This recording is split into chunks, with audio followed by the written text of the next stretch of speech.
ఇంద్రుడు చేసిన మహాలక్ష్మీదేవి స్తోత్రం. నమ కమలవాసిన్యే నారాయణ్యే నమో నమః. కృష్ణప్రియాయై సతతం మహాలక్ష్మ్యై నమో నమః.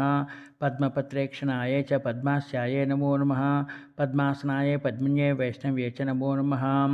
సర్వసంపత్స్వరూపిణ్యై సర్వారాధ్యై నమో నమః. హరిభక్తిప్రదాత్రై చ హర్షదాత్రై నమో నమః. కృష్ణవక్షస్థితాయై చ కృష్ణేశాయ నమో నమః. చంద్రశోభాస్వరూపాయ రత్నపద్మే చ శోభనే సంపత్యధిష్ठातृदेव्यै महादेव्यै नमो नमः. नमो वृद्धिस्वरूपायै वृद्धिदायै नमो नमः.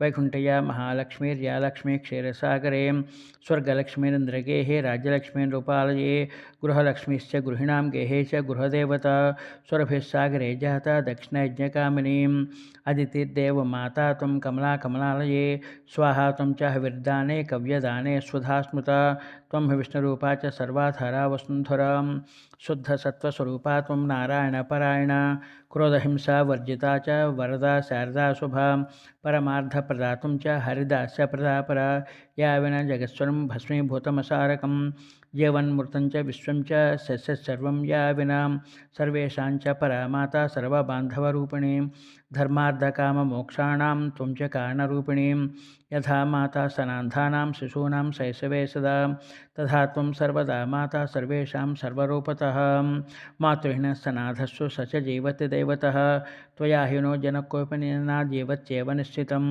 सुप्रसन्नस्वरूपा त्वं मां प्रसन्ना भवाम्बिके वैरग्रस्तं च विषयं देहि मह्यं सनातनीम् अहं याना त्वया हीनो बन्धुहीनश्च भिक्षुकः सर्वसम्पद्विहीनश्च तावदेव हरिप्रिये ज्ञानं देहि च धर्मं च सर्वसौभाग्यमीप्सितं प्रभावं च प्रतापं च सर्वाधिकारमेव च जयं पराक्रम युद्धे परमेश्वर्यमेव च जयं पराक्रम युद्धे परमैश्वर्यमेव च इत्युक्त्वा च महेन्द्रस्य सर्वैः सुरगणैः सह प्रणमाम सहस्रनेत्रो मूर्धा चैव पुनः पुनः ब्रह्मा च शङ्करस्य वशेषो धर्मस्य केशवः सर्वे चक्रुः परिहारं सुरार्दे च पुनः पुनः देवेभ्यश्च वरं दत्त्वा पुष्पमालां मनोहरां केशवाय ददौ लक्ष्मी सन्तुष्टा सुरसंसदि येर्देवाश्च सन्तुष्टा स्वं संस्थानं च नारद देवी ययो हरेस्थानं हृष्टा क्षीरोदशायिनः येतुश्च स्वगृहं ब्रह्मेशानौ च नारद दत्त्वा शुभाशिषं तौ च देवेभ्यः प्रीतिपूर्वकम्